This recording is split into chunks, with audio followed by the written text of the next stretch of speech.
مشائخ و سادات، حاضرین اہل سنت و جماعت، السلام علیکم ورحمۃ اللہ وبرکاتہ۔ الحمد للہ الحنان المنان الذي خلق الانسان وعلمه البيان، والصلاة والسلام على رسوله سيد الانس والجان وعلى آله وأصحابه ذوي الخير والإحسان، أما بعد فأعوذ بالله من الشيطان الرجيم، بسم الله الرحمن الرحيم، ولله العزة ولرسوله وللمؤمنين ولكن المنافقين لا يعلمون، صدق الله مولانا العظيم وبلغنا رسوله النبي الأمين المتين المختار الكريم، ونحن على ذلك من الشاهدين والشاكرين والحمد لله رب العالمين۔ بارگاہ رسالت معاب صلی اللہ علیہ وسلم میں درود پاک کا ہدیہ پیش کریں۔ اللهم صل على سيدنا مولانا محمد معدن الجود والكرم وآله وأصحابه الكرام وابنه الكريم وبارك وسلم صلاة دائمة سرمدا أبدا۔ قرآن عظیم میں مولا کریم یوں ارشاد فرماتا ہے، عزت تو صرف اللہ کی ہے، اس کے رسول کی اور ایمان والوں کی۔ عزت تو صرف اللہ کے لیے ہے، رسول کے لیے ہے اور ایمان والوں کے لیے ہے، لیکن ساتھ میں مولا یہ بھی فرماتا ہے لیکن یہ بات منافقین نہیں جانتے۔ منافقین کسی اور کی جوتیوں میں عزت ڈھونڈ رہے ہوتے ہیں، ایمان والوں کی حقیقی عزت ہم نے آج بھی دیکھا ہے۔ شہر ناگپور اپنی شہرت میں اور اپنی گناہوں خصوصیات میں پوری دنیا میں مشہور ہے، لیکن یہاں آج آپ کے سامنے حاضر ہوتے ہی دوپہر ایئرپورٹ سے اتر کر قیام گاہ آنے تک، بلکہ بابا تاج الدین رحمۃ اللہ علیہ کے آستانے تک پہنچنے تک بہت سارے عاشقوں کا ہجوم، بہت سارے دیوانوں کا ہجوم تو دیکھا، اور اس سے مبارک میں آنے والے پروانے تو ہوتے ہی، لیکن ایک خاص بات جو ہماری نظریں دیکھ رہی تھی اور آپ اچھی طرح سے جانتے ہیں، ہمارا مزاج ہر چیز کو گہرائی سے دیکھنے کا بھی ہے۔ دیوانوں کا، پروانوں کا ہجوم تو بہت ہے ناگپور میں، ان سے تاج الاولیاء ہے، لیکن ایئرپورٹ سے یہاں آنے تک بڑے بڑے ہورڈنگ بورڈ میں نے دیکھے، بہت بڑے بڑے بینر لگائے ہوئے تھے، اور اس میں عرس کی مبارکبادی پورے مومنین مسلمانوں کو دی جا رہی تھی، لیکن حیرت کی بات ہے کہ بڑے بڑے ہورڈنگ بورڈ وہ عام لوگوں کے نہیں، بڑے بڑے نیتاؤں کے اور لیڈروں کے، اور وہ لیڈروں کے جن کو آپ اچھی طرح سے جانتے ہیں اور شہر ناگپور میں لگے ہوئے ہیں۔ میرے عزیزوں، میں اس چیز کو ڈینائی نہیں کرتا اور نہ ہی استہزاءً کہنا چاہتا ہوں۔ خیر، اترنے کے بعد بڑے بڑے لیڈروں کے، سیاسی رہنماؤں کے بینروں کو دیکھا کہ تاج الدین بابا رحمۃ اللہ علیہ کے عرس کی مبارکبادی پیش کر رہے ہیں، پھر ہمارا ذہن یہ پکارنے پر مجبور ہوتا ہے، نبی کا جو غلام ہوتا ہے وہ زمانے کا امام ہوتا ہے۔ آج بھی تم اس بات کو اگرچہ نہیں سمجھتے میرے عزیزو، عزت ایمان والوں کی ہی ہے۔ نبی پاک صلی اللہ تعالی علیہ وسلم کی محبت میں اور ان کی غلامی میں اپنے آپ کو فنا کر دینے والے ایک مجذوب مرد قلندر کا نام تاج الدین۔ لوگ آج یہ سمجھتے ہوں گے کہ صرف وہ دیگوں سے مشہور ہیں، دلیا سے مشہور ہیں، یا بانٹنے اور خیرات میں مشہور ہیں، مگر ہماری نظریں دیکھتی ہیں کہ وہ عشق رسالت وہ آپ کی جلوہ گری ہے، اس لیے کہ اس دنیا میں کوئی بھی ولی اللہ رب العزت کا وہ مقام نہیں پاتا جب تک میرے مصطفیٰ کا دروازہ نہیں کھٹکھٹاتا۔ اعلیٰ حضرت حضرت امام اہل سنت فاضل بریلوی فرماتے ہیں وہ خدا خدا کا یہی ہے ڈر، نہیں اور کوئی مفر مکھر۔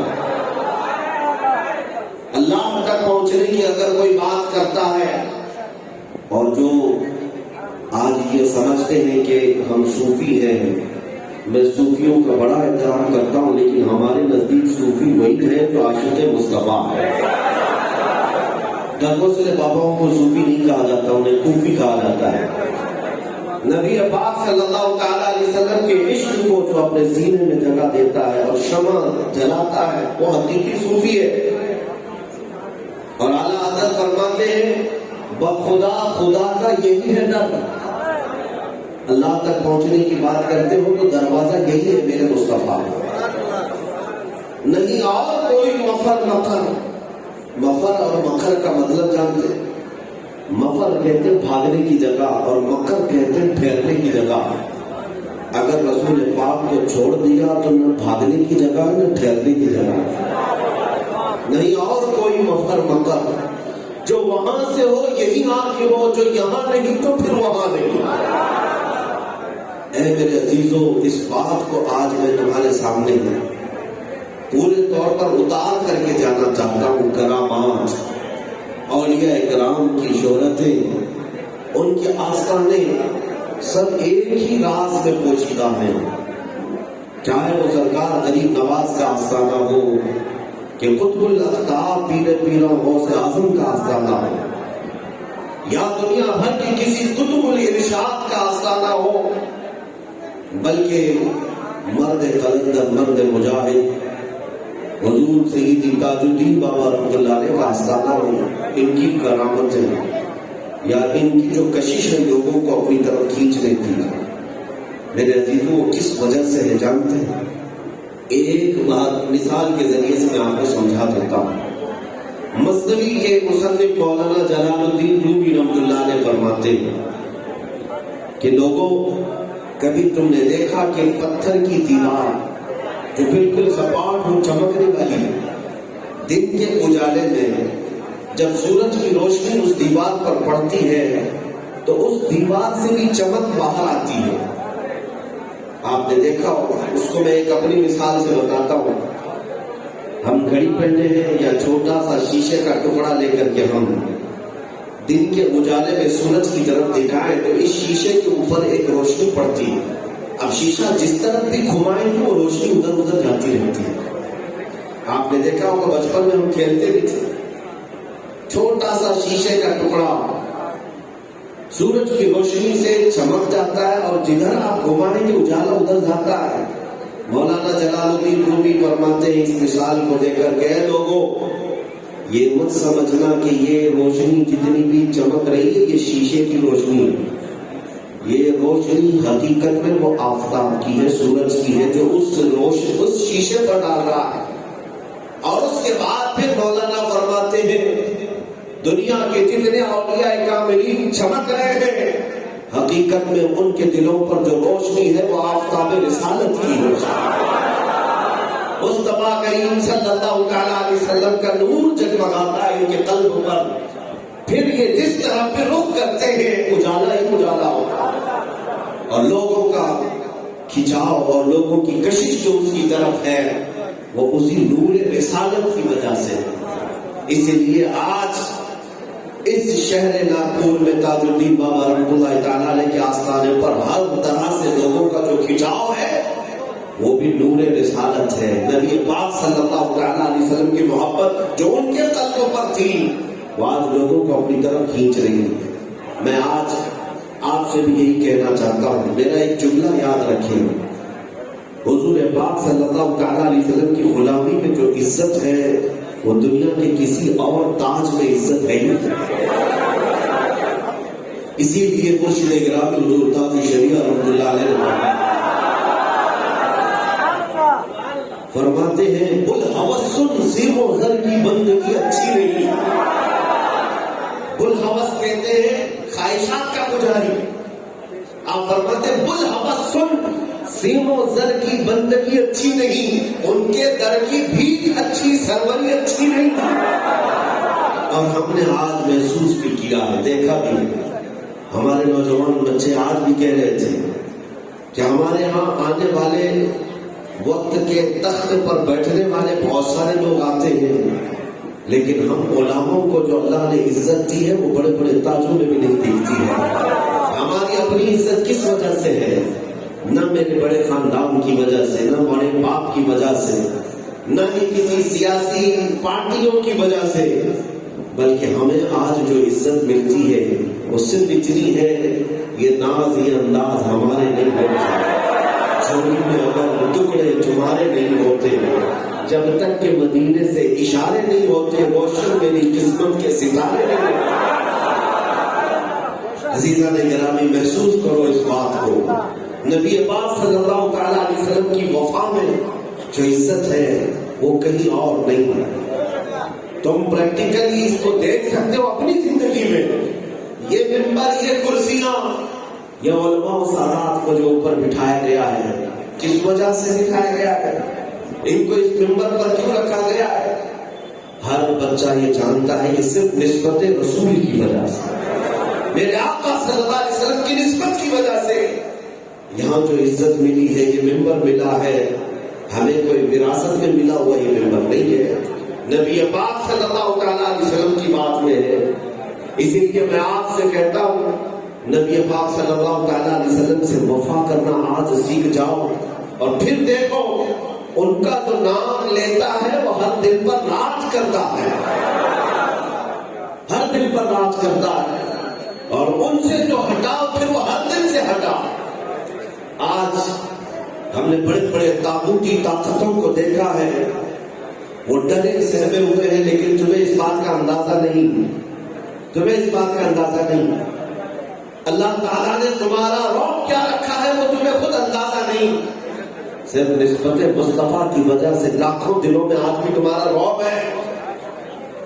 میں کسی سخت کی تحریک کی طرف، تنظیم کی طرف دعوت دینے یہاں نہیں آیا، نہ ہی میں کسی کٹر پنتھی کی بات کرنے آیا، میں بس اتنی بات کرنے آیا ہوں کہ دنیا والے اپنے اپنے آقاؤں کے ہوتے ہیں تو تم اپنے آقا کے پورے کیوں نہیں ہو جاتے؟ نبی پاک صلی اللہ تعالیٰ علیہ وسلم کے پورے کیوں نہیں ہو جاتے؟ اور جب کوئی پورا ہو جاتا ہے تو ایک غلام سے تو دنیا ڈرنے لگ جاتی ہے، ایک غلام سے بھی دنیا ڈرنے لگ جاتی ہے۔ اور ہم نے تاریخ میں دیکھا بھی، پڑھا بھی، اور اب کے زمانے میں پریکٹیکل مشاہدہ بھی کیا۔ ارے میرے عزیزوں، حالات تو یہ ہے کہ مصطفیٰ کریم صلی اللہ علیہ وسلم کی سچی محبت کے اگر چرچے کرنے لگ جائے، پھر چاہے وہ معذور کیوں نہ ہو، پیروں سے اور ویل چیئر پر بیٹھنے والا ہی کیوں نہ ہو، لیکن ہم نے محسوس کیا نیدرلینڈ میں بیٹھی ہوئی پارلیمنٹ بھی ہل رہی ہے، یورپ میں بھی ڈسکشن چلنے لگ جاتا ہے، اور پھر ہمیں یہ اندازہ ہوتا ہے کہ یہ طاقت نہ داڑھی کی ہے نہ ٹوپی کی ہے، یہ طاقت صرف مدینے کے تاجدار کی محبت ہے۔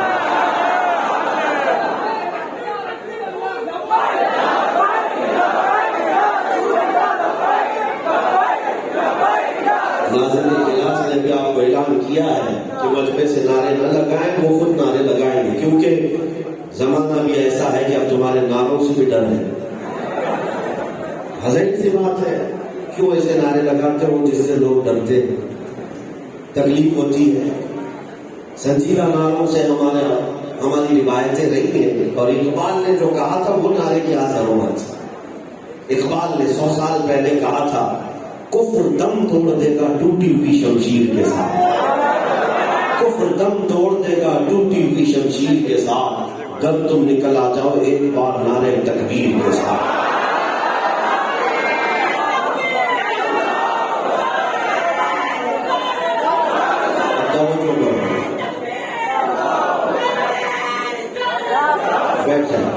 میں جس نعرے کی بات کر رہا ہوں اور اقبال نے جس نعرے کی بات کہی ہے، وہ صرف زبان سے چلانے والے نعرے کی بات نہیں، وہ صرف گلا پھاڑنے والے نعرے کی بات نہیں۔ نعرہ وہ ہے کہ تمہارے چہرے پر مصطفیٰ کریم کے عشق کے آثار نظر آئے، تمہارے لب و لہجے میں میرے آقا کی سنتیں نظر آئے، تمہارے حرکتوں میں، تمہارے اعمال میں، تمہارے اخلاق میں میرے مصطفیٰ کریم کی سنتیں اجاگر ہو، پھر تم آہستہ سے بھی نعرہ لگاؤ، کھلبلی تو مچنی ہے۔ آہستہ سے بھی نعرہ لگاؤ۔ میں تحدیث نعمت کے لیے کہتا ہوں، اپنی بڑائی کے لیے نہیں کہتا۔ آج سے 1.5 سال قبل حالات سخت سے سخت ہوتے جا رہے تھے، اور ایک لومڑی کے بچے کو ان لوگوں نے پال رکھا تھا، جس کو حضور پاک صلی اللہ علیہ وسلم کی شان میں بھدے جملے اور گالیاں دینے کے لیے خریدا گیا تھا۔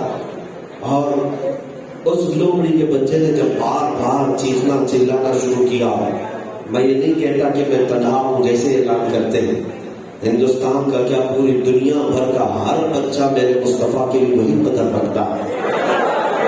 ہر ایک کے جذبات ہیں، کوئی بھی حضور کی شان میں توہین سننا برداشت نہیں کرتا، سب کے دلوں میں یہ جذبات ہیں۔ لیکن کیا جائے، کرے کیا؟ اس کا رد کیسے ہو، اس کو ڈینائی کیسے کیا جائے؟ آپ سوچتے ہوں کہ ہمارے پاس طاقت نہیں ہے، ہمارے پاس سیاسی قوت نہیں ہے، کیسے ان ظالموں کو ان کی اوقات یاد دلائیں؟ ہم بھی پہلے یہی سوچتے تھے، اسباب، طاقت، سیاسی اثر و رسوخ۔ اور میں آپ کو بتاؤں، ان ظالموں کے خلاف کہاں کہاں میمورینڈم نہیں دیے گئے ہماری آواز پہنچانے کے لیے کہ بند کرو یہ سب، لیکن یہ سب کے سب ایک جگہ رہتے ہیں، سارے میمورینڈم کچرے کے ڈبوں میں ڈال دیے جاتے ہیں۔ لیکن ہم نے دیکھا چند نوجوان میرے پاس آئے تھے، شاید وہ 15 سے 20 کے قریب نوجوان ہوں، حضور پاک کی محبت میں وہ رونے لگے۔ مغرب کا وقت تھا، مغرب سے عشاء کے بیچ میں نے کہا چلو مسجد میں نماز ادا کی، اور اس کے بعد وہی چند نوجوان تھے اور کچھ اور لوگ جو نمازی تھے، ان کے درمیان ان کے جذبات دیکھ کر میں بے قابو ہو گیا۔ مجھے بھی یہ درد ستا رہا تھا کہ کب تک نبی پاک صلی اللہ علیہ وسلم کی شان میں یہ توہین سنتے رہے۔ پھر ہم نے جذبات میں جو مباہلے کا اعلان کیا تھا وہ صرف 50 لوگوں کے درمیان ہوگا، ایک چھوٹی سی مسجد میں ہوگا۔ میں یہ بات کیوں کہہ رہا ہوں آپ کو بتاتا ہوں، یہ اپنی بڑائی بیان کرنے کے لیے نہیں۔ جو لوگ یہ سوچتے ہیں کہ طاقت ہونا چاہیے، اثر و رسوخ ہونا چاہیے، ہم نے 50 لوگوں کے درمیان ایک چھوٹی سی مسجد میں میرے مصطفیٰ کی محبت کا نعرہ لگایا، اور اس ظالم کو اس کی اوقات یاد دلانے کے لیے اسے چیلنج کیا۔ 1 مہینہ نہیں گزرا تھا، میں نے محسوس کیا کہ امریکہ کی سرزمین پر بھی یہ نعرہ سنا جا رہا ہے۔ نیوزی لینڈ، افریقہ، سری لنکا، کہاں کہاں کے علاقے کے لوگ سبوں نے ہماری اس بات کو سنا، اور ہندوستان کے چپے چپے میں، کونے کونے میں یہ بات پہنچی۔ آج میں جس علاقے سے گزرتا ہوں، 8 سال کا بچہ بھی مجھے دیکھ کر یہی کہتا ہے کہ یہ وہ مولانا ہے جنہوں نے اس گستاخ رسول کو للکارا تھا۔ میری یہ پہچان ان لوگوں کے درمیان کس لیے بنی؟ ہماری تقریروں کی وجہ سے نہیں، بلکہ میں کہنا چاہتا ہوں تم اسباب کے لیے، اثر و رسوخ کے انتظار میں ہو۔ کبھی یہ بھی سوچو، خالق اسباب جب تشہیر کرنے پر آ جائے، 50 لوگوں میں بھی بات کرو گے، میرے مصطفیٰ کا چرچا مولا پوری کائنات میں ہو۔ نبی پاک صلی اللہ علیہ وسلم کی محبت میں اگر تنہا بندہ بھی مخلص کھڑا ہو جائے، مولا کریم اس کی آواز کو پہنچاتا، رب تبارک و تعالیٰ ہر دل تک اس کی آواز کو رسائی دیتا ہے۔ آج مجھے اعلیٰ حضرت حاضر بریلوی رضی اللہ تعالیٰ عنہ کی بات یاد آتی ہے۔ آپ نے فرمایا برائیوں کے خلاف، ظالموں کے خلاف، دشمنوں کے خلاف اور اہانت اور گستاخی کے خلاف جب باتیں ہوتی ہیں تو لوگ کہتے ہیں ہمارے چاہنے سے کیا ہوگا، ہمارے ایک کے کرنے سے کیا ہوگا۔ اعلیٰ حضرت نے فرمایا تم کبھی یہ مت سوچنا تمہارے ایک کے چاہنے سے کیا ہوگا، یہ سوچو میرے رب کے چاہنے سے سب کچھ ہوگا۔ مولا تو قوی ہے، تمہارا پروردگار قوی ہے، طاقتور ہے۔ بہرحال میں ادھر ادھر نہ جاتے ہوئے جو میسج دینا چاہتا ہوں وہ یہ ہے کہ 14 صدیوں کے بعد آنے والے ہم نے غلاموں میں ایک طاقت دیکھی۔ حضور پاک صلی اللہ تعالیٰ علیہ وسلم کی طاقت و قوت کا اندازہ کیا کر سکو گے؟ یہاں پر میں نے تاریخ پڑھی، اس سے قبل بھی میں حاضر ہوا تھا، حضور مفتی عبد القدیر صاحب قبلہ ادام اللہ اقبال ان کی موجودگی میں نے چند سوال حیات کے جھلکیاں حضور تاج الاولیاء کی رکھی تھی.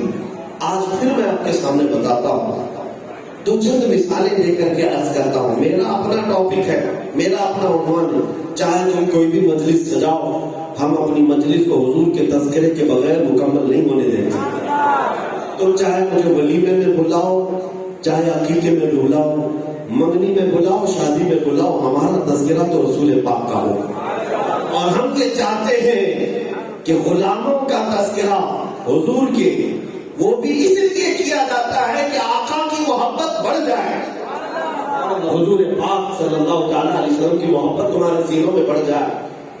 تاج الاولیاء کے دربار میں آنے والے لوگوں، بہت سارے لوگوں نے الگ الگ انداز سے اپنی اپنی باتیں دیکھی ہیں. دو چند مثالیں آپ کے سامنے رکھتا ہوں. ایک صحابہ ہے جو لوگ آج یہ چیوی گوئیوں میں مصروف ہیں کہ نبی پاک کو کتنا علم تھا، پیٹ پیچھے کا تھا کہ دیوار پیچھے کا تھا، ان ظالموں کو ابھی یہ خبر بھی نہیں ہے. حاضر و ناظر و نور و بشر و غیب کو چھوڑ شکر کر کہ وہ تیرے عیبوں کو چھپائے ہوئے. تاج الاولیاء کے پاس ایک صحابہ ہے. وہ کون تھے میں آپ کو بتاتا ہوں کس طرح سے. عرفات کے میدان میں ایک بزرگ نے حضور تاج الاولیاء کو دیکھا دعا کرتے ہوئے. ان کے دل میں یہ بات آئی کہ یہ بہت پہنچے ہوئے بزرگ ہوں گے. مسافہ کیا اور پوچھا آپ کہاں سے ہیں؟ آپ نے فرمایا میں ہندوستان کے ناگپور شہر سے. انہوں نے کہا کوئی اور پتہ آپ کا؟ کہا میں ناگپور کی پاگل کوٹری میں رہتا ہوں. پاگل کوٹری کا پتہ دیا اور اتنا کہہ کر کے آپ بھی رخصت ہو گئے. وہ بزرگ کہتے ہیں کہ میں حج کی ادائیگی کے بعد دل میں یہ طے کر لیا تھا کہ میں جاؤں گا ہندوستان میں اور ڈھونڈوں گا. اس بزرگ سے ملنے کا اشتیاق بڑھ گیا تھا. وائے ناگپور پہنچ کر کے انہوں نے پتہ پوچھا یہاں پاگل کوٹری کہاں ہے. لوگوں نے ان سے کہا تم پاگل ہو، یہاں کون سی پاگل کوٹری ہے، ایسا کوئی پتہ نہیں ہے. پھر اس بزرگ نے حلیہ بتایا اس انداز کے ایک بزرگ کو میں نے دیکھا تھا، کیا وہ یہاں رہتے ہیں؟ لوگوں نے کہا کہ ہاں یہ تاج الدین بابا کی تم حلیہ بتا کر انہیں لے آئے. جب یہاں آئے سنیں حضور تاج الاولیاء اپنے مریدین اور اپنے خدام کو پہلے ہی بتا چکے تھے 1 گھنٹے پہلے ایک عرفاتی بھائی میرا آنے والا ہے، اس کی ضیافت کا انتظام کرو. انتظام کیا گیا. جب وہ بزرگ پہنچے دیکھ کر کے حضور سے گلے لگ گئے، معانقہ کیا، تھوڑی دیر بیٹھے رہے. اور اس کے بعد یہ تو صرف آمنے سامنے کی بات ہے نا، ملاقاتوں کی بات ہے. جبل عرفات پر دیکھا تھا، دل میں محبت بڑھ گئی اور اسی محبت کی وجہ سے یہاں تک پہنچ گئے. اب دل میں یہ خیال آیا کہ حقیقت میں اللہ کی ولی ہے، پہنچے ہوئے ہیں تو کوئی کشف و کرامت یا کوئی ایسی بات میں ان کو دیکھوں. وہ سوچتے ہوئے بیٹھے تھے. حضور تاج الدین بابا رحمۃ اللہ علیہ نے آگے بڑھ کر کے ان کے کہے بغیر ان کی آنکھوں پر ہاتھ رکھا اور کہا بزرگ جی کیا یہ وہی جگہ نہیں ہے جہاں ہماری پہلی ملاقات ہوئی تھی؟ وہ جو بزرگ آئے تھے وہ چیخ پڑے، وہ کہتے ہیں کہ میں نے وہیں ناگپور میں بیٹھ کر کے جبل عرفات کو دیکھا.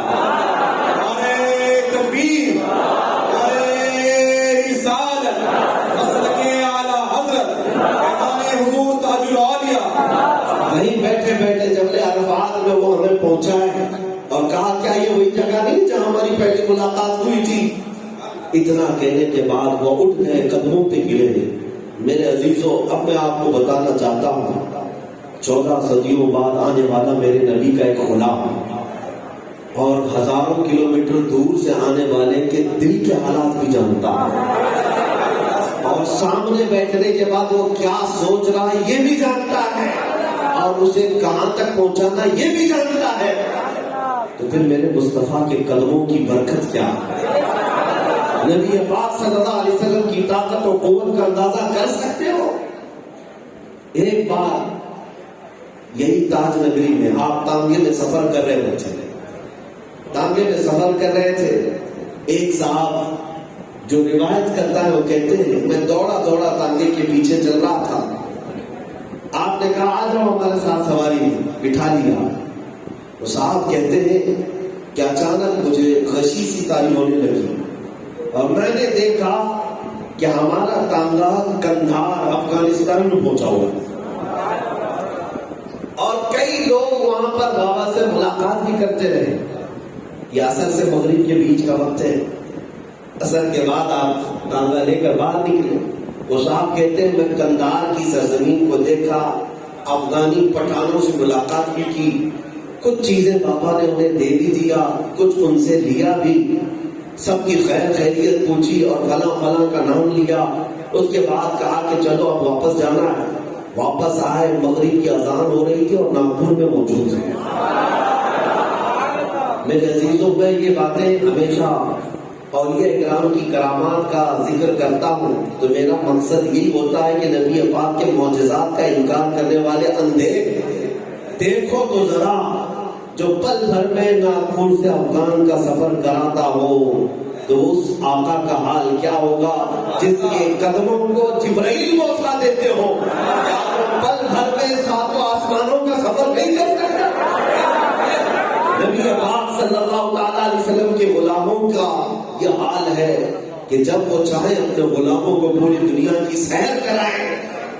عزیزان گرامی وقار، یا اولیاء کرام جو آتے ہیں وہ میرے مصطفیٰ کی طاقت کا اظہار کرانے آتے ہیں، تو ان بحثوں میں پڑے ہوئے رہتے ہو، ان اولیاء کے آستانوں پر آؤ، دل کھل جائے گا، نبی پاک کی عظمت اور تمہارے دلوں میں بڑھ جائے گی، تمہیں پتہ چل جائے گا۔ عزیزان گرامی وقار، ایک صاحب ہے تاج الاولیاء سے مرید ہونے کے شوقین تھے اور وہ کہتے ہیں کہ میں ناگپور اس ارادے سے نکلنے والا تھا، وہ ناگپور سے 100 کلومیٹر دور رہتے تھے۔ رات کو خواب میں دیکھا کہ حضرت تشریف فرما ہے، وضو کر رہے ہیں اور وضو کا پانی اتنا صاف کہ اس سے روشنی نکلتی۔ وضو کے بعد حضرت نے فرمایا تم بھی کر لو۔ وہ صاحب کہتے ہیں میں نے بھی وضو کر لیا اور بابا کے ہاتھ میں ہاتھ دیا، مصافحہ کیا۔ مصافحہ کیا، تاج الاولیاء نے مسکرا کر کے کہا کہ ٹھیک ہے جاؤ۔ یہ خواب کی بات تھی، خواب کی بات تھی۔ صبح اٹھے، ان کے دل میں یہ خیال ہوا کہ اب مرید ہونے کا اشارہ پورا مل گیا مجھے جانا چاہیے۔ وہ آئے ناگپور شہر، دوسرا دن تھا یا تیسرا دن تھا جب ناگپور پہنچے تو اتفاق ایسا ہے کہ بابا کے تانگے کی سواری نکلی ہوئی تھی اور لوگوں کی بھیڑ تھی، لوگ دوڑے دوڑے مسافر کے لیے بھاگ رہے تھے۔ صاحب کہتے ہیں میں بھی دوڑا دوڑا جا رہا تھا تانگے کے پیچھے کہ حضرت سے ایک بار مصافحہ کروں۔ جب بہت بھیڑ ہو گئی، یہ صاحب کہتے ہیں کہ میں تانگے کے آگے آ گیا، میں جوان تھا، دوڑتے دوڑتے سامنے آ گیا تو بابا نے اپنی مخصوص زبان میں اپنے لہجے میں کہا کہ کیوں دوڑ رہے ہو، رات کو جو مصافحہ کیا وہی کافی ہے، رات کو جو مصافحہ کیا تھا وہ کافی ہے، خاموش ہو جاؤ۔ عزیزان گرامی، یہ جو قلبی حالات ہیں، یہ کشف و کرامات کے تذکرے اگر میں چھیڑوں پوری رات میں سناؤں گا تاج الاولیاء کی بارگاہ میں، اتنے تواتر کے ساتھ جو تاج الاولیاء کے کشف و کرامات قلم بند کیے گئے، بہت ایک لمبی فہرست ہے۔ چند مثالیں آپ کے سامنے رکھا ہے، وہ صرف یہ بتانے کے لیے کہ لوگوں آؤ ان آستانوں پر اور پھر دیکھو 14 صدیوں بعد میرے مصطفیٰ کے غلام کی طاقت کا حال یہ ہے کہ وہ لوگوں کے دلوں کے حالات پڑھ سکتا ہے، لوگوں کو پل بھر میں ادھر سے ادھر پہنچا سکتا ہے، ان کی حاجتیں پوری کر سکتا ہے۔ بلکہ مدراس کے کچھ آئے ہوئے لوگ کہتے ہیں ایک بار ہم یہ منت کر کے آئے تھے کہ یہاں بابا کے یہاں جائیں گے، لنگر پکائیں گے اور لوگوں میں تقسیم کریں گے۔ وہ آئے اور بڑی دیر چڑھائی اور پکانے کے لیے جب چولہا لگایا اچانک بارش شروع ہو گئی، اتنی تیز بارش کی لکڑیاں بہ گئی، چولہا بند ہو گیا۔ ابھی لگا ہی تھا کہ چولہا بند ہو گیا اور بارش برستی رہی، دیکھ چلی رہی، سب بھاگ گئے اور قریب والے لوگ اس قافلے والوں کا مذاق اڑانے لگے، تمہاری نیت اچھی نہیں تھی، تمہاری نیت بری تھی، اس لیے دیکھو آگ جل نہیں پائی، لکڑیاں بجھ گئی اور تمہاری دیکھ ویسی رہ گئی۔ تھوڑی دیر وہ مایوس بیٹھے ہوئے تھے۔ تاج الاولیاء کی بارگاہ میں ایک قیدی کو لایا گیا، ایک قیدی جس کو سزائے موت ہوئی تھی وہ اجازت لے کر کے حضرت کی قدم بوسی کے لیے آیا ہوا تھا. کہا کہ حضور مجھے اپنی بارگاہ میں شرف یابی عطا کرے, مجھے سزا ہوئی. پوچھا کس بارے میں ہوئی؟ فلاں جگہ فلاں مسئلہ بتایا. آپ نے کہا بادشاہ الٹے ہاتھ سے سلام کر کے اندر آ. ان کا اپنا لہجہ وہ آیا اور اس کے بعد تاج الاولیاء نے ان کیپٹنوں سے جو اس کے ساتھ آئے تھے کہا اپنے آقاؤں سے پوچھ کیا ہو ابھی سزا برقرار ہے یا ختم ہوئی؟ وہ گئے اور اس کے بعد اس قیدی کو تاج الاولیاء نے بٹھایا اور وہ جو مدراسی قافلہ آیا تھا ان سے کہا تھا جو تم نے لنگر پکایا ہے اس بیچارے کو بھی کھلاؤ. بھوکا آیا ہے کافی دور سے آیا. وہ مایوس بیٹھے ہوئے تھے, چولہا بجھا ہوا ہے, بارش ابھی بھی برس رہی ہے. بابا نے کہا اٹھتے کیوں نہیں؟ وہ گئے تو دیکھا گرم گرم دیگ پکی ہوئی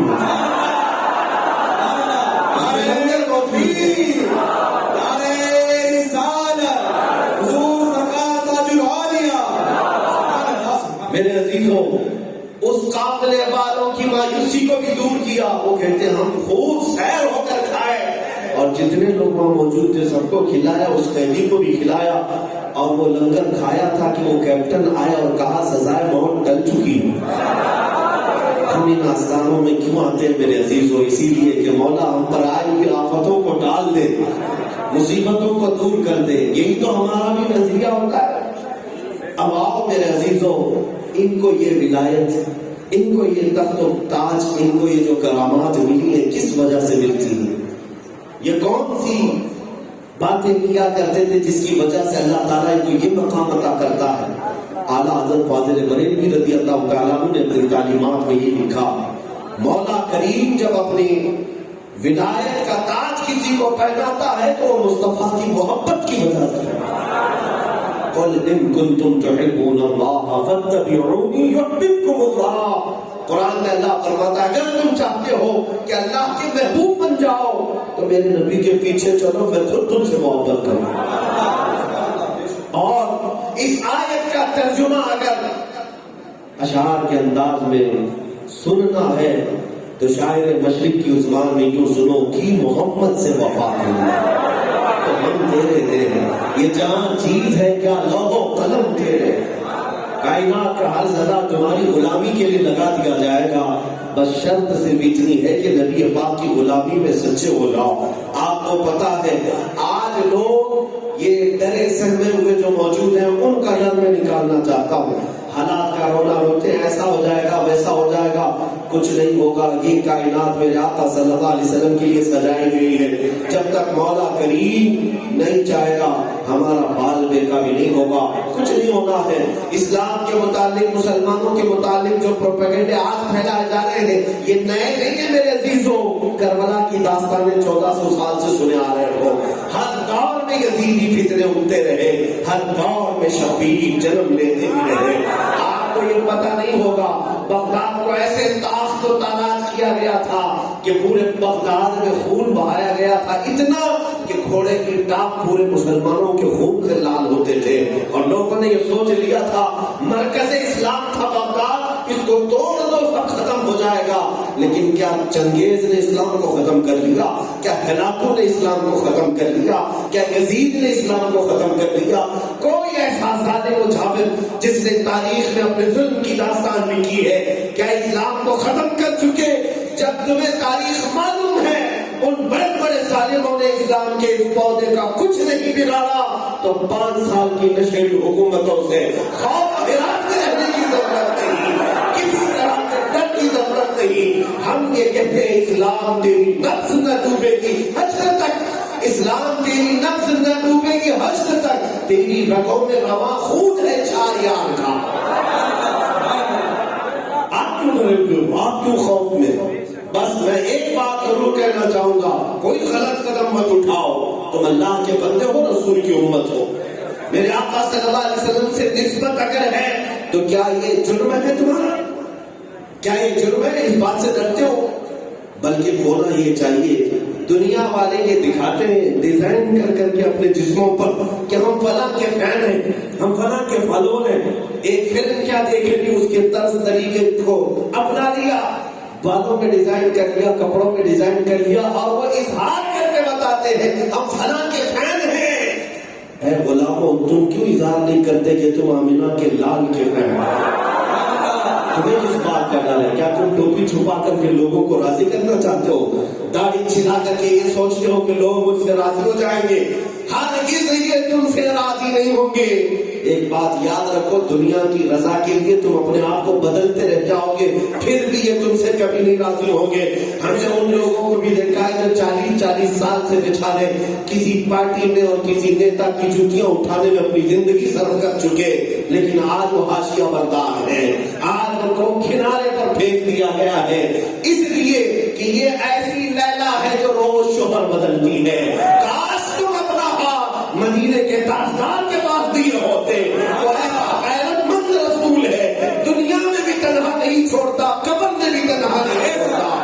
حشر کے میدان میں میرے آقا فرماتے ہیں تم دیکھو گے ایک ہاتھ میرے کندھے پر چادر پڑی ہوگی اور چادر کھسک کھسک کر کے گر رہی ہوگی، اور میں ایک ہاتھ سے اپنی چادر سنبھال رہا ہوں گا اور دوسرے ہاتھ سے اپنے امتیوں کو پکڑ پکڑ کر جنت میں لے جاؤں گا۔ جو نہ بھولا ہم غریبوں کو رضا، جو نہ بھولا ہم غریبوں کو رضا، یاد اس کی اپنی عادت کیجیے۔ حضور پاک صلی اللہ تعالیٰ علیہ وسلم کی غلامی میں شرم کس بات کی ہے؟ کس بات کا جھجک، کس بات کا آر؟ بلکہ میں نے یہ محسوس کیا 1-2 سال قبل دلی کی سرزمین پر میرا جانا ہوا تھا۔ ہم اس لباس کے ساتھ جاتے ہیں جہاں بھی جاتے ہیں الحمدللہ۔ کچھ لوگ محبت سے دیکھتے ہیں، کچھ لوگ جل کے دیکھتے ہیں، ہمیں اس سے فرق نہیں پڑتا، جلو کوڑو کچھ بھی کرو، لیکن ہم تو نبی پاک سے محبت کرتے ہیں۔ دنیا والے اپنے اپنے طور طریقے کا اظہار کرنے میں آزاد ہیں، ننگے گھوم سکتے ہیں، تو ہم لباس مصطفیٰ میں کیوں نہیں گھوم سکتے؟ ہمارا یہ اختیار ہے۔ دلی کی سرزمین پر کچھ معاملات ہوئے تھے، آپ کو پتا ہے، اس میں میں بھی گیا تھا، 2 سال قبل کی بات ہے۔ تو کچھ لوگوں نے ہم سے یہ کہا تھا کہ یہ اتنا بڑا امامہ تربہ ہے، جبہ ہے، اس کو تھوڑا نکال دیں، حالات ابھی خراب ہے، جگہ جگہ چیکنگ ہو رہی ہے، NSA لگایا گیا ہے، اور کہیں سے بھی اٹھا لیں گے، فلاں ہوں گے۔ کچھ ڈرے سہمے ہوئے لوگ ہوتے ہیں، میں ان کے جذبات کی قدر کرتا ہوں، وہ محبت کے مشورے دیتے ہیں، ایسا نہیں ہے، محبت میں مشورے دیتے ہیں۔ اور اس دن میں نے یہ کہا کہ اچھا، امامے سے اور جبے سے ایسا لگتا ہے آپ کو کہ ہمیں اتار دیا جائے گا، پکڑ لیا جائے گا، قید کر لیا جائے گا؟ کہا ہاں، کچھ تو تعصب ہوتا ہے، کچھ جگہ کرتے ہیں۔ میں نے کہا کہ اگر پورا اتار دیں آپ بغیر لباس کے جائیں تو آپ کے پاس گارنٹی ہے کہ آپ کو نہیں اٹھائیں گے؟ نہیں ہے۔ پھر میں آپ کو یہ بات بتاتا ہوں، مجھے اس بات پر فخر ہوگا کہ اگر مجھے دنیا والے ہتھکڑی پہنائیں اور نام مصطفیٰ پر قیدی بنا کر لے جائیں، اس وقت میرے سر پر مصطفیٰ کی سنت سے چلے، مجھے اس بات پر فخر ہوگا۔ ایسے ویسے کے لباس میں جانے سے بہتر ہے جن کے لیے ہم جا رہے ہیں انہیں کا لباس کیوں نہ پہنیں، انہیں کی سنتوں میں کیوں نہ آئے؟ پیارو مت میرے عزیز ہو، مجھے ایک بات یاد آتی ہے، شاید 2 سال ہو رہے ہوں گے، ممبر پر موجود بزرگ عالم دین مفتی عبد القدیر صاحب نے ایک بات ہمیں بتائی تھی، نامپور شہر کی۔ علی برادران آزادی کے موقع پر 2 مولانا لوگوں کی بات آپ سنتے ہوں گے، وہ یہاں پر ناگپور اسٹیشن میں اترے تھے اور بہت سارے مسلمان ملنے کے لیے گئے تھے۔ لوگ پوچھ رہے تھے حالات بہت خراب ہیں، فسادات ہو رہے ہیں، کیا کیا جائے؟ آپ ڈر رہے ہیں نا، ابھی حالات خراب ہیں، یہ تو آج سے 70 سال پہلے کی بات کر رہا ہوں، اس وقت بھی ایسی حالات بنائے گئے تھے۔ تو ان دونوں نے 5-10 منٹ میں لوگوں کو نصیحتاً کچھ باتیں کی۔ دیکھیں، میں صرف اور صرف بات آپ کے سامنے نقل کر رہا ہوں، اچھی بات کہی تھی، کہا کہ تم لوگ آج سے 1-2 کاموں کی پابندی کر لو، سب ٹھیک ٹھاک ہو جائے گا۔ لوگ دنیا دیکھے ہوئے مولانا لوگ تھے، نصیحت کر رہے تھے۔ لوگوں نے پوچھا 2 باتیں کیا ہیں، کس بات کی طرف آپ اشارہ کر رہے ہیں؟ انہوں نے کہا کہ آج سے تم لوگ ایک پابندی کرو کہ ٹوپی پہن کے رہو گے، دوسری پابندی کرو داڑھی رکھ کے رہو گے۔ لوگوں کو ایسا لگتا ہے کہ مولانا لوگ صرف داڑھی کے پیچھے پڑے رہتے ہیں۔ میرے عزیزوں، کس وجہ سے کہا جا رہا؟ انہوں نے کہا وجہ یہ ہے کہ تم کروڑوں میں ہو، دکھتے کہیں نہیں ہو، دکھتے کہیں نہیں ہو۔ تمہاری اپنی آئیڈینٹی، تمہاری اپنی شناخت تم نے نکال کر پھینک دیا، پتہ ہی نہیں چلتا کہ تم غلام مصطفیٰ ہو، اور صرف تم نے علامت بھی اپنا لی۔ مولا کئی لوگوں کے دلوں میں ہیبت طاری فرما، ہیبت ویسی۔ اس لیے میرے عزیزوں، نبی پاک صلی اللہ تعالیٰ علیہ وسلم کی سنتوں میں جو وقار ہے، جو عزت ہے اور جو رعب ہے، وہ دنیا کے بڑے بڑے بادشاہوں میں نہیں ہے، بڑے بڑے بادشاہوں میں نہیں ہے۔ میں نے مصر کے سرزمین پر اپنی تعلیم کے اوقات میں، زمانے طالب علمی میں نے دیکھا ہندوستان کی سرزمین سے آنے والے وارث علوم اعلیٰ حضرت جانشین حضور مفتی اعظم ہند حضور تاج الشریعہ رحمۃ اللہ تعالیٰ جب تشریف لائے تھے، وہ اپنے لباس میں، اپنے مخصوص لباس میں پوری دنیا گھومتے تھے۔ وہ یہ نہیں دیکھے کہ یہاں کا عرف کیا ہے، یہاں کا لباس کیا ہے۔ وہاں کے علماء سوٹ بوٹ بھی پہنتے ہیں، بڑے بڑے علماء ہوتے ہیں لیکن سوٹ بوٹ پہ بھی رہتے ہیں۔ حضرت جب تشریف لائے تھے وہ اپنے وقار کے ساتھ، اپنے امامہ کے ساتھ، لیکن جب میں خود حاضر رہا، وقت کے بڑے عالم دین وہاں کے، جن کو گرینڈ امام کہا جاتا ہے، ان کے پاس اپوائنٹمنٹ لیا جاتا ہے۔ پوری دنیا سے آنے والے وقت ملنے کے لیے آتے ہیں تو 10 منٹ 15 منٹ یا 5 منٹ دیے جاتے ہیں۔ ہم وہاں پر متعلق تھے، حضرت کے آنے سے پہلے ہم بھی موعد لے کر کے آئے تھے، وقت لے کر کے آئے تھے، ہمیں 15 منٹ کا ٹائم دیا گیا تھا۔ جب حضرت تشریف لائے تو پہلا اتفاق ایسا تھا کہ وہ 70 سالہ شیخ اپنے مشیخہ، اپنے پارلیمنٹ سے اتر کر کے نیچے حضرت کی گاڑی پر تشریف لائے، ہاتھ پکڑ کر کے اندر لا رہے تھے، اور ہم وہ جلوہ پہلی مرتبہ دیکھ رہے تھے کہ جو شیخ الازہر یا جو گرینڈ امام پورے عرب علماء میں، پورے عرب کنٹریز میں سب سے بڑی حیثیت رکھتا ہے، وہ ایک اعلیٰ حضرت کے شہزادے کا ہاتھ پکڑ کر لا رہا ہے۔ لائے تو صحیح 10 منٹ کا ٹائم تھا، لیکن 1 گھنٹہ 20 منٹ تک بیٹھے رہے، حضرت سے گفتگو کرتے رہے، حضرت کے موقف کا احترام کرتے رہے۔ اس کے بعد میں نے دیکھا ہے ایک بہت بڑے شخص تھے، اس محفل کے بعد حضرت اس وقت دیکھتے نہیں تھے، کسی نے کہا آپ کے ساتھ جو گفتگو کر رہے ہیں بڑے عالم تو ہیں، بخاری کے حافظ ہیں، لیکن وہ ٹائی پہنے ہوئے ہیں۔ حضرت نے برجستہ اسی مجلس میں کہا یہ ٹائی شعار نصارہ ہے، یہود و نصارہ کی علامات میں سے ہے، آپ برائے کرم اس کو نکال دیجیے۔ وہ خود ایک محقق ہے، کئی کتابوں کے مصنف ہیں، انہوں نے کوئی بیان بازی نہیں کی، حضرت کے سامنے بیٹھتے ہی فوراً انہوں نے اتار دی۔ یہ باتیں میں کیوں کہہ رہا ہوں؟ نبی پاک صلی اللہ علیہ وسلم کی غلامی میں نے دیکھا اچھے اچھے بڑے بڑے لوگوں پر مولا تعالیٰ ان غلاموں کا رعب طاری کرتا ہے، جو عزت ہوتی ہے۔ حج کے دوران دیکھا کہ وہ اتر کر کے نیچے آئے ہیں اپنی گاڑی میں بیٹھنے کے لیے، ترکی کی کچھ عورتیں کچھ مرد دوڑتے ہوئے ہیں، حضور تاج الشریعہ کو ملنے کے لیے آ رہی تھی۔ میں کھڑا تھا ان کی زبان میں، اور بعد میں ان سے پوچھا گیا کہ آپ ان کو جانتے ہیں؟ کہا نہیں جانتے تو نہیں، طواف میں ہم دیکھ رہے تھے، ان کی طرف دل کھینچا جا رہا تھا اور ہم ملنے کے لیے آئے۔ بات میں آپ کو بتا دیتا ہوں، خوبصورتی صرف گورے ہونے کو نہیں کہا جاتا، اجلے ہونے کو خوبصورتی نہیں کہا جاتا۔ ترکی میں، مصر میں، شام میں گورے لوگ بہت ہیں، خوبصورتی کی کمی نہیں ہے، باوجود اس کے اعلیٰ حضرت کے خاندان کے ایک شہزادے کو دیکھنے کے لیے اگر ترکی والے آتے ہیں تو یہ صرف اور صرف اجلا پن یا گورا پن نہیں، جو انہیں کھینچ لاتا ہے وہ عشق مصطفیٰ کی برکت ہے، نبی پاک صلی اللہ تعالیٰ علیہ وسلم کی غلامی کی برکت ہے۔ عزیزان گرامی، بہت ساری مثالیں ہیں میں آپ کے سامنے رکھ سکتا ہوں، لیکن خلاصہ کلام یہی ہے کہ محمد سے وفات ہوئی، کہ محمد سے وفات ہونے تو ہم تیرے ہیں، یہ جہاں چیز ہے کہ اللہ و قلم تیرے ہیں۔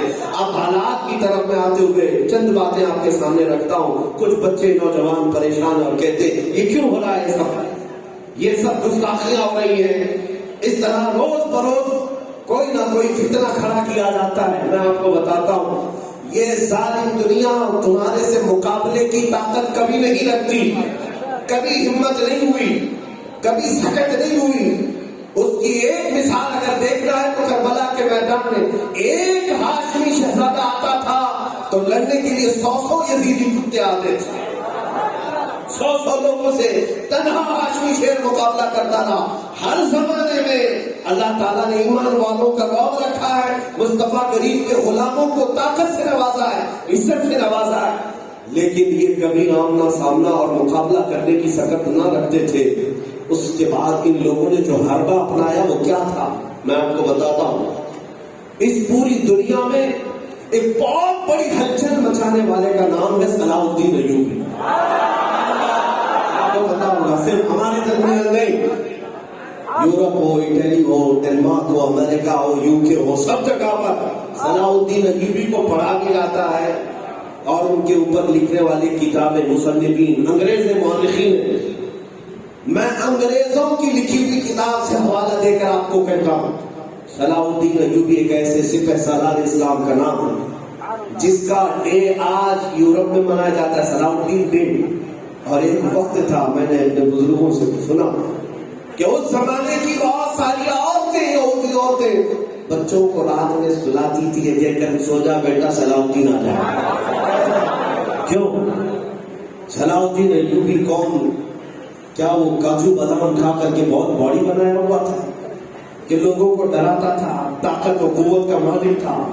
نہیں میرے عزیز, صلاح الدین ایوبی ایک عاشق رسول کا نام ہے, ایک خلف رسول کا نام ہے.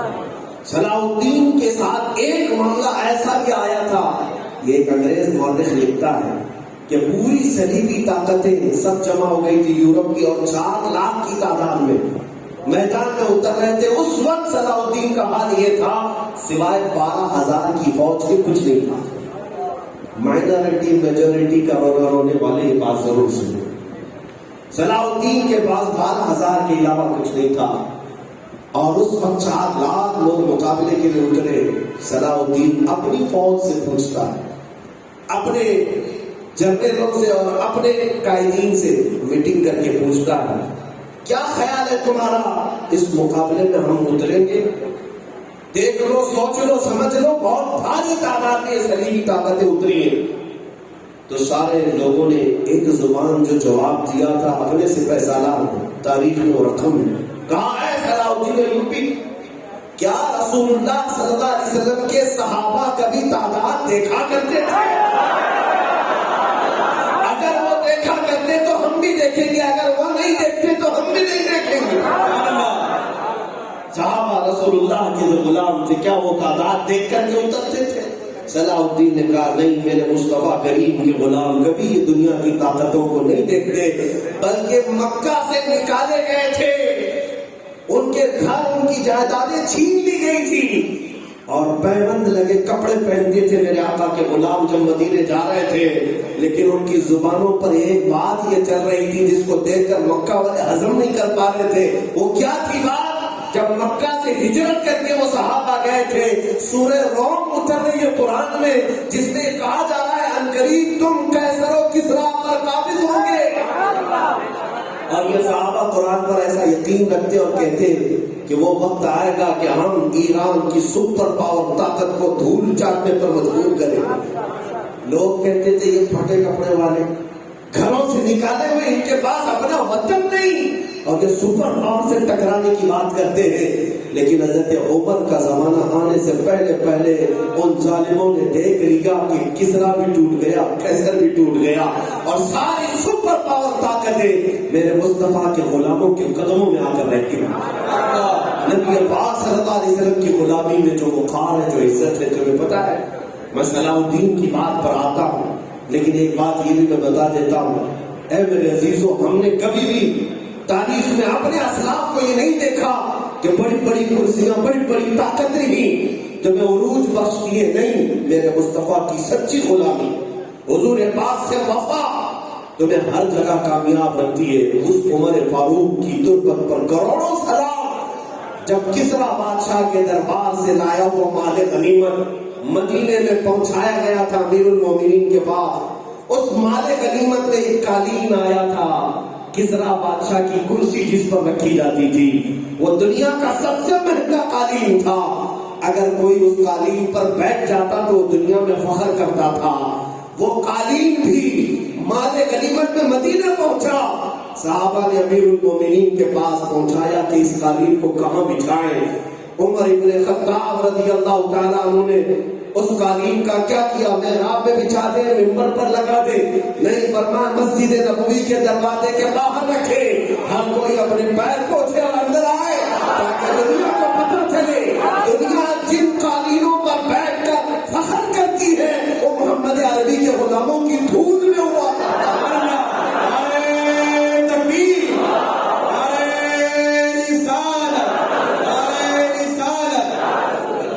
تم عزت کہاں ڈھونڈ رہے ہو؟ تم اپنا پاور کہاں ڈھونڈ رہے ہو؟ میرے آقا کے قدموں میں ہے.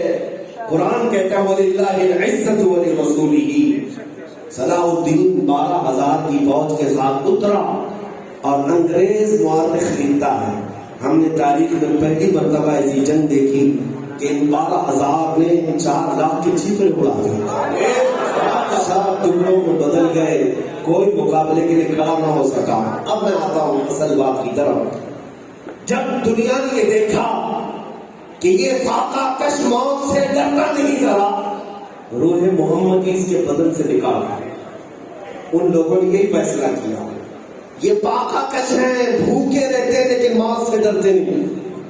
اب ان کے ساتھ مقابلہ تلواروں کا، بندوقوں کا نہیں، ان کے ساتھ جو مقابلہ کرنا ہے وہ اخلاق کی طاقت ہے.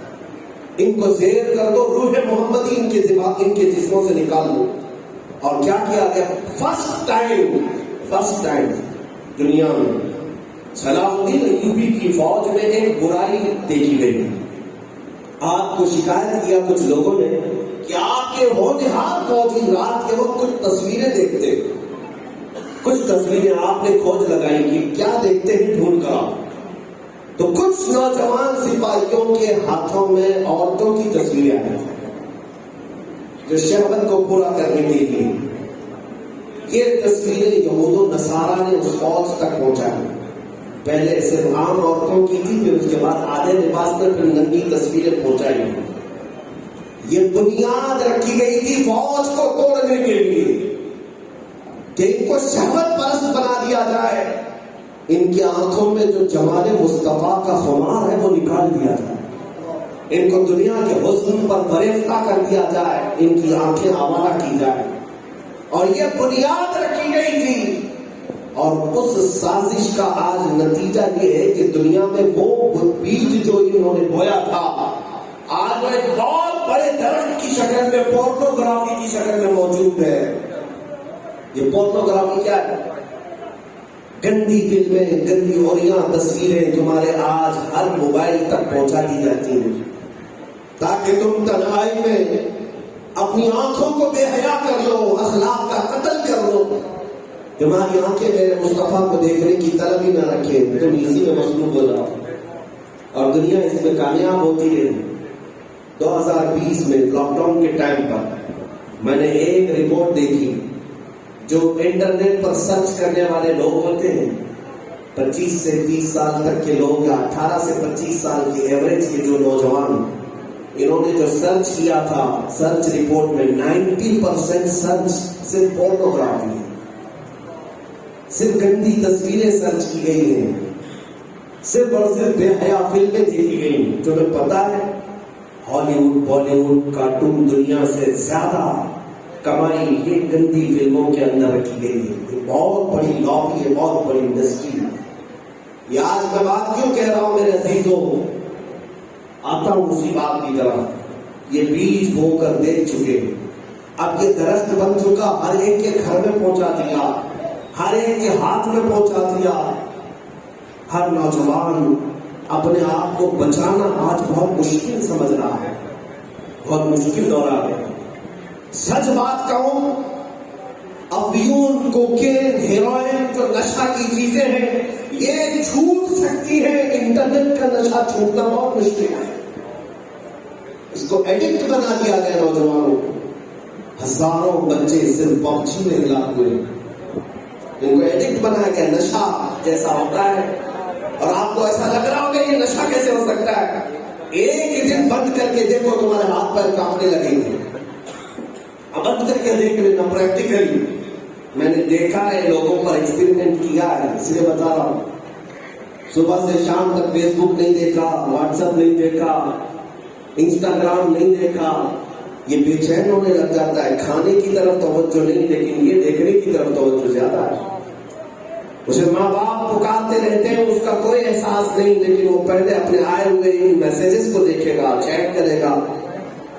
یہ تمام پوری دنیا نے تمہیں اس میں مصروف کر دیا. اب میں آپ کو بتاتا ہوں، 10 سال سے تمہیں اس چیز کا نشہ دیا جا رہا ہے.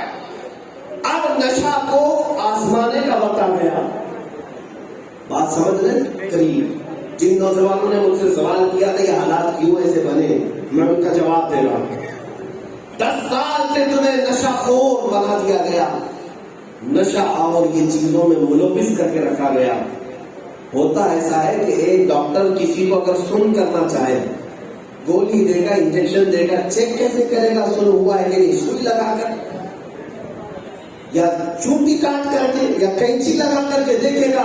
اگر حرکت ہے تو ابھی پورا سن نہیں ہوا. گولی اثر کر رہی ہے نہیں کر رہی ہے معلوم کرنے کے لیے اسے چونٹی کاٹنا ہوگا، کینچی لگانا ہوگا، سوئی لگانا ہوگا. میرے عزیزوں، آپ کو 10 سال سے یہ نشہ میں ایڈکٹ کر کے رکھا گیا. اب یہ جو حالات ہو رہے ہیں یہ دیکھنے کے لیے کہ یہ ہمارا نشہ کام کیا ہے یا نہیں، ہمارا دیا ہوا نشہ ان پر اثر ہوا ہے یا نہیں. یہ جگہ جگہ سے تمہیں کاٹ کر کے دیکھ رہے ہیں، حضور کو گالیاں دے کر، اسلام کو گالیاں دے کر، قرآن کو گالیاں دے کر. اور اگر یہ قوم سن ہو گئی تو وہ یقین کر جائیں گے کہ ہمارا دیا ہوا نشہ کام کر چکا ہے. پوری قوم سن ہے، خاموش ہے. لیکن اگر حرکت نظر آئی تو ان کے نشے پر پانی پھر جائے. اور یہ سن کرنے کی نشہ کی جو چیزیں انہوں نے پھیلائی، عربوں پر تو اثر ہو گیا. میں نے دیکھا ہے عرب نوجوانوں کو اب پتہ بھی نہیں ان کے نبی کو کون گالیاں دیتا ہے، انہیں پتہ بھی نہیں. قرآن، اسلام اور اللہ تعالیٰ کی محبت کے سلسلے میں صرف زبانی باتیں رہ گئی، باقی ان کی پوری دنیا انٹرنیٹ ہو چکی ہے. انہیں احساس بھی نہیں دنیا میں کیا ہو رہا ہے. لیکن ان ظالموں نے جو ایکسپیریمنٹ کیا ہوگا دنیا بھر میں، مجھے اپنے اس ملک پر اور اپنے اس علاقے پر فخر ہے. ابھی تمہارا نشہ کام نہیں کیا ہے، ابھی تمہارا نشہ کام نہیں کیا ہے. اس لیے کہ میں نے دیکھا ہے تم 10 سال ہمارے بچوں کو نشہ خور بنائے ہوں گے، ہیروئن، کوکین، افیون بیچ کر کے یا انٹرنیٹ کا ایڈکٹ بنا کر کے. لیکن میں نے محسوس کیا 1 سال کے اندر پورے ہندوستان کے جس چپے سے بھی گزرتا ہو، لبیک یا رسول اللہ کی آواز آتی ہے. اس بات کی علامت ہے، اس بات کی علامت ہے کہ الحمدللہ ہندوستانی مسلمان گنہگار تو ہوگا لیکن میرے مصطفیٰ کا غدار نہیں ہے.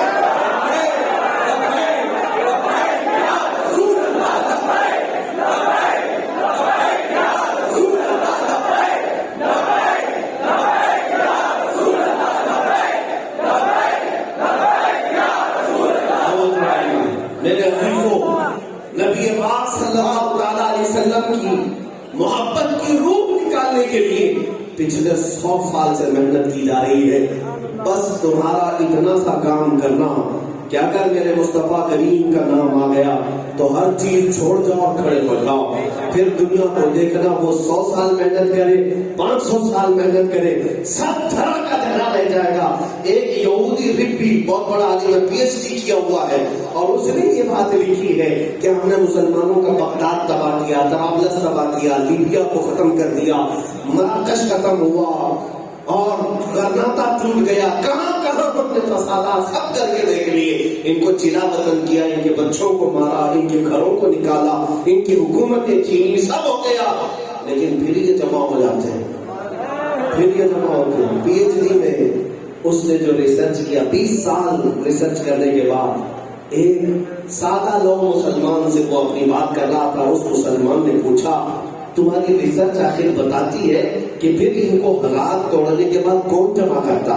ان کا تو قائد بھی نہیں ہے, ان کے پاس تو لیڈرشپ بھی نہیں ہے, ان کے پاس مضبوط کمیونٹی لیڈر بھی نہیں ہے, پھر کون جمع کرتا ہے؟ وہ بھی یہودی سر جھکا کر کہتا ہے وہ نام محمد جمع کر دیتا ہے. میرے مصطفیٰ کریم صلی اللہ تعالیٰ علیہ وسلم کا نام ایسا ہے کہ پھر انہیں جمع کر دیتا ہے. سچ بتاؤں میرے عزیزوں, میں نے سال بھر میں محسوس کیا ہے ہوں گے ہمارے 1000 اختلافات, ہوں گے ہمارے 1000 جھگڑے, لیکن جب مدینے کے تاجدار کی بات آتی ہے ہر مسلمان اپنے جھگڑے پیچھے چھوڑتا ہے, آمینہ کے لال کو بڑے مقام پر دیکھتا ہے.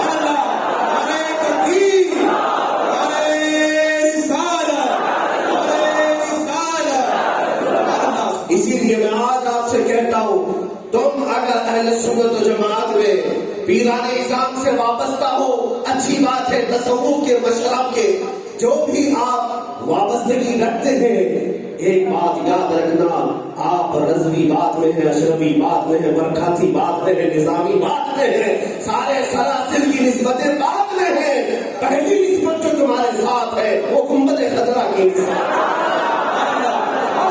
اور اسی نسبت تک لے جانے کے لیے سلاسل ہے, یہ مشاعر اسی نسبت تک پہنچانے والی نظریں ہیں. لیکن اگر آج میں نے محسوس کیا ہے سارے جھگڑے سارے اختلافات ایک طرف ہو جاتے ہیں حضور پاک کا ذکر کرنے سے, تو کیوں نہ ہم روزانہ یہ طے کر لیں میں سو جاؤں یا مصطفیٰ کہتے کہتے کہتے جب یہ مزاج بن جائے گا تو پھر ہمارا بچہ جو کھڑا ہوگا وہ بات کسی ڈکٹیٹر کی نہیں کرے گا, وہ کسی پاری چوہے کی بات نہیں کرے گا. ہمارا نوجوان عشق رسالت میں اگر تربیت پایا ہے تو پھر وہ اپنا آئیڈیل خالد بن ولید کو محسوس کرے گا, وہ اپنا نمونہ صلاح الدین میں دیکھے گا. عزیزان گرامی وقار, پھر میں اسی بات پر آتا ہوں کہ محمد سے وفا تمہیں تو ہم تیرے ہیں, کہ مولا تعالیٰ کا وعدہ کہ محمد سے وفا تمہیں تو ہم تیرے ہیں. یہ جہاں چیز ہے کیا لوح و قلم تیرے, اس نبی پاک صلی اللہ تعالیٰ علیہ وسلم کی وفا کر کے دیکھو, اس نبی نے تنہا کبھی نہیں چھوڑا, کبھی نہیں چھوڑا. میرے عزیزوں, تحدیث نعمت کے لیے میں کہتا ہوں, میں نے اپنی زندگی میں بہت مختصر سی زندگی میں وہ حالات بھی دیکھے ہیں, بہت سارے ایسے حالات دیکھے جہاں پر پہنچنے کے بعد مجھے ایسا لگتا اب کوئی راستہ نہیں ہوگا, لیکن پھر چند ہی ثانیے کے بعد ہم ان مشکلات سے ایسے نکلتے جیسے میدے کے آٹے میں پھنسا وہ بال آسانی سے نکلتا ہے. اور پھر ہم نے یہ دیکھا, ہر جگہ محسوس کیا, کئی علاقوں میں اور کئی جگہ پر تحقیق کے نام پر, جانچ کے نام پر, تفتیش کے نام پر جو ڈرایا دھمکایا جاتا ہے. اگر تمہارا دامن صاف ہے تو ڈر کبھی نہیں لگے گا, دامن صاف ہے تو ڈر کبھی نہیں لگے گا. ہم بات کرتے ہیں عشق مصطفیٰ کی, میرے آقا صلی اللہ علیہ وسلم کی محبت کی. سچ بتاؤ پھر ہم یہ چوڑا دل چوڑا سینہ کر کے یہ کہہ سکتے ہیں تم کیا خواب مٹاؤ گے. ہمارا تو یہ کہنا ہے, امام زمن برادر اعلیٰ حضرت تو یہ کہتے ہیں, ہم وہاں کی سپاہیوں کے بارے میں بھی یہ کہتے ہیں, قیامت کے سپاہیوں کے بارے میں, وہاں کے سپاہیوں کے بارے میں بھی کہتے ہیں, ڈھونڈا ہی کرے صدر قیامت کے سپاہی, ڈھونڈا ہی کرے صدر قیامت کے سپاہی, وہ کس کو ملے جو تیرے دامن میں چھپا. نبی مکرم صلی اللہ علیہ وسلم سے وفا, اس لیے کہ ایک روایت یہ بتاتی ہے قیامت کے دن کچھ لوگوں پر میرے آقا پردہ ڈالے ہوں گے, کچھ کو اپنے دامن میں چھپائے ہوں گے, اور فرشتے اس کا نام لے کر ڈھونڈ رہے ہوں گے, فلاں بن فلاں کہاں ہے, کہیں دکھتا نہیں ہے, اسے ڈھونڈا جا رہا ہے. آج اس کی سزا ہو سکتی ہے, اس کا حساب ہونا ہے, لیکن برادر اعلیٰ حضرت کہتے ہیں وہ کس کو ملے جو تیرے دامن میں چھپا. ناز کرو میرے عزیزوں میرے مصطفیٰ کی نسبت پر اور ان کی غلامی پر. آخر میں جاتے جاتے ایک بات میں عرض کر دیتا ہوں, اس نبی مکرم صلی اللہ تعالیٰ علیہ وسلم سے وفا کے لیے جتنی باتیں میں نے کی ہیں, یہ اولیاء کرام کا یہی میسج رہا, یہی پیغام رہا. ان کے جو ہو گئے اللہ تبارک و تعالیٰ پوری کائنات میں تمہیں سرخرو رکھے گا. ان کے جو ہم غلام تھے خلق کے پیشوا ہیں, ان سے پھرے جہاں پھرا پھرائی کبھی وقار ہے. تمہیں کیا ایسا لگتا ہے کہ میں حضور کی سنتوں پر آ جاؤں گا تو دنیا چھوڑنا پڑے گا، میری نوکری چھوٹ جائے گی، دوست احباب مجھ سے دور ہو جائیں گے؟ یہ 4 دن کی بھی دوستی نہیں ہے، یہ وہ دوست ہیں جو تمہیں قبر میں ڈال کر، مٹی ڈال کر تنہا چھوڑ کر آئے ہیں۔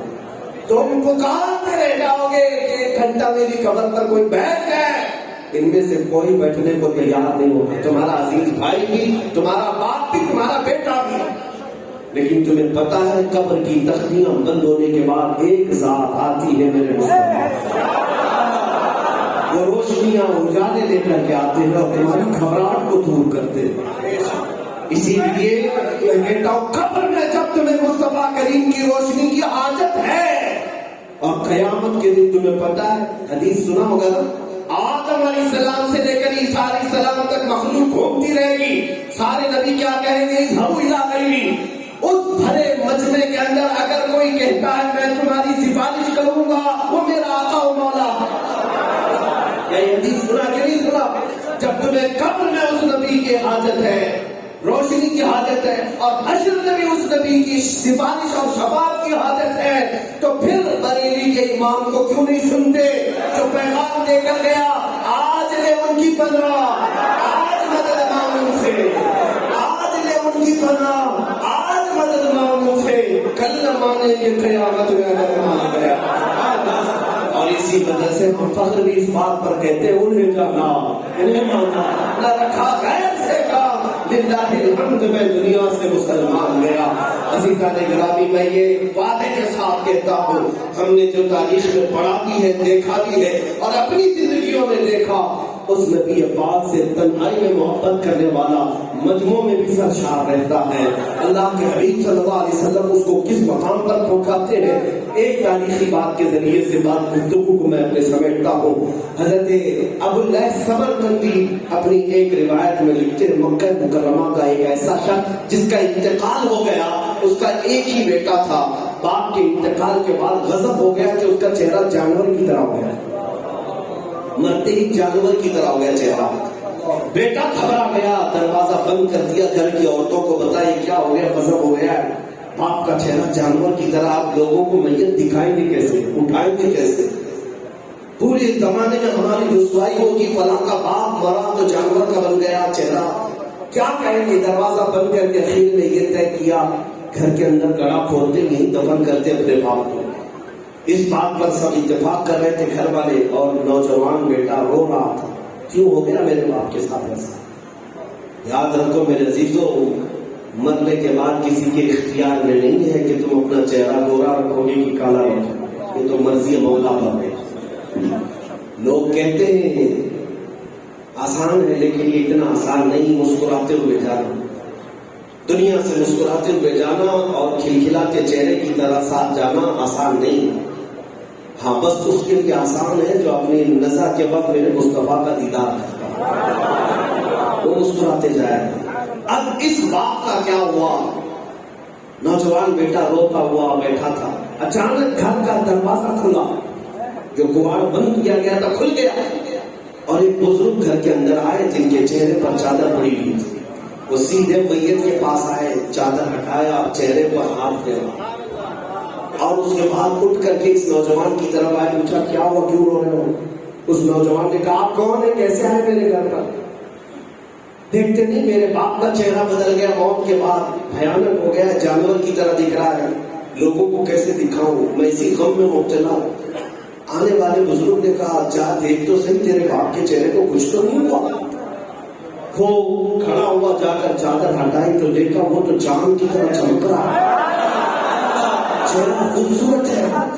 وہ سجدہ شکر میں جھک گیا، رونے لگا خوشیوں سے، مولا تو نے کتنا بڑا میرا مشکل کام آسان کر دیا، میرے باپ کی عزت کو بچا لیا، میرے خاندان کو بچا لیا، تو نے ایک فرشتے صفت انسان کو بھیجا میرے گھر۔